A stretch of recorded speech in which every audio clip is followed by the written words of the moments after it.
Right, this is the breeding cages, which is the heart of the breeding project at Al-Asifa. And in these cages we have 40 individual cages, so we house a pair in each cage.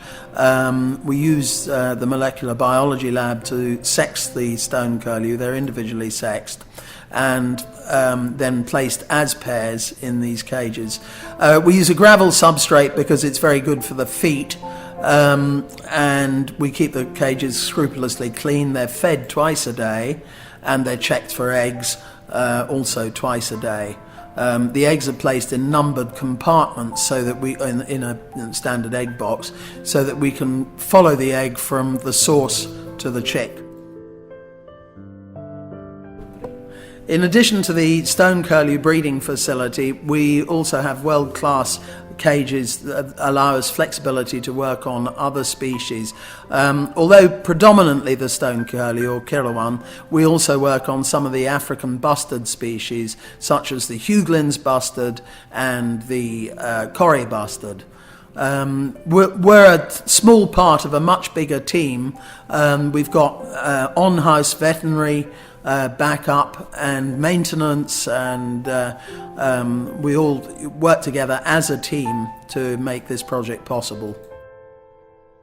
Yeah, sorry. You think, Doctor, how can we know the female or the male? Is it size?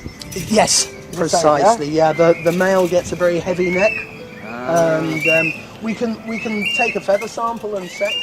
These are the cages that are for the larger species, such as the Hughlin's bustard and the Corrie bustard. We're also using them as holding cages for non-breeding stone curlew.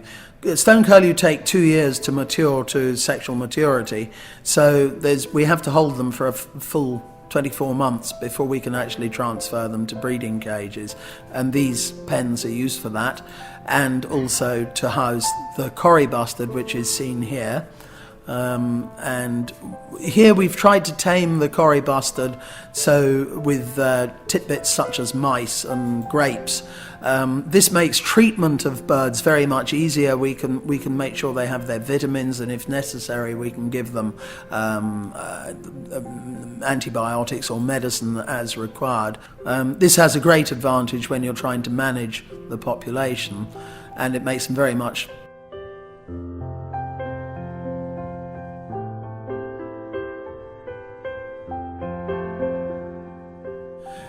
Once the eggs are collected from the breeding cages, they're brought into the rearing unit and disinfected with F10. They are then weighed and measured, dated and individually labelled. From there they go into these incubators. This is a Grumbach, and the incubation period is approximately 25 days. It varies a little bit, but mainly 25 days. We can check at any time how the development is going, either via the Buddy heart monitor, which is a very useful tool, and here's an egg being placed on the monitor. It works on basis of infrared and then picks up signals from the embryo's heart. The other way we can check whether an egg is fertile or not and how the development is going is to what's known as candle-it, which is shining a light on the egg, and then you can look at the airspace, the development of the airspace in the egg, and from that you can assess the development of the embryo. These are automatic humidity and automatic temperature, automatic turning of the eggs. The eggs are turned hourly on a roller system, and this allows a nice even development of the membrane round the egg, which is essential for good gaseous exchange.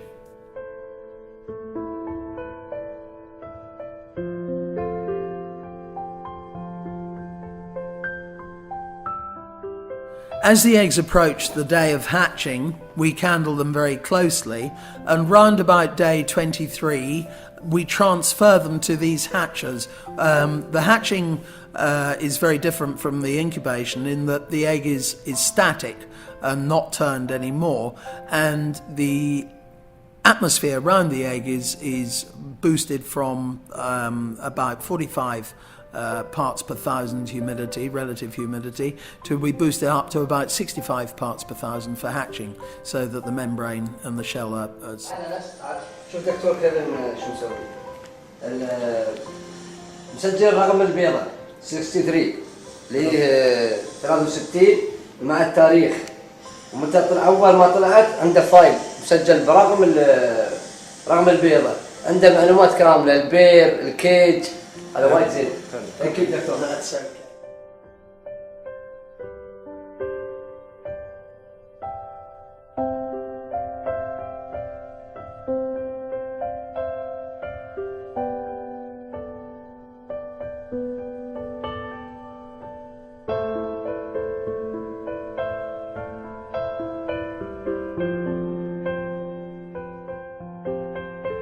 من البيضة إلين البيض.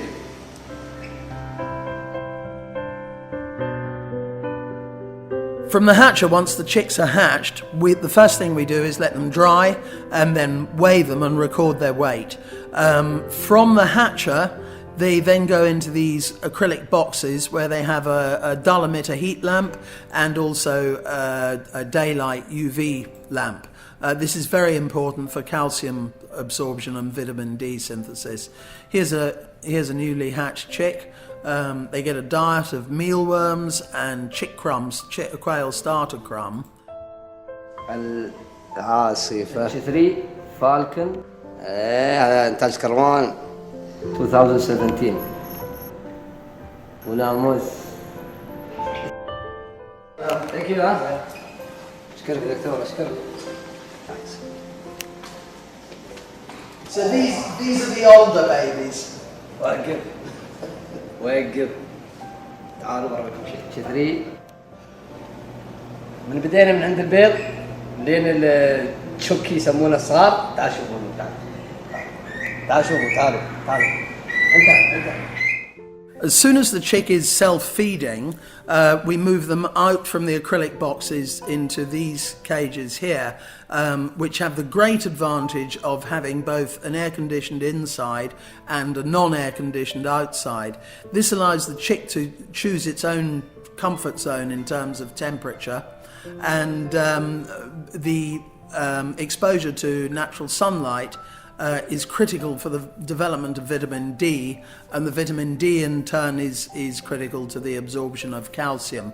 We use a beach sand as a substrate here, again so that the chick gets good grip, and it's a coarse beach sand. Very often they peck a little bit of it and it does no harm to the chick. The purpose of this whole project really is to aid understanding of the stone curlew in the wild, the curlew, which is such an important bird. And with this world-class facility behind us, we have flexibility and the ability to perform research and development on the breeding of the stone curlew, and we can take this very much further so that we could actually release birds back into the wild, or to actually join the wild population and continue the migration and the continued success of the breeding stone curlew in the wild. So we have many options of how we can take this project forward in years to come.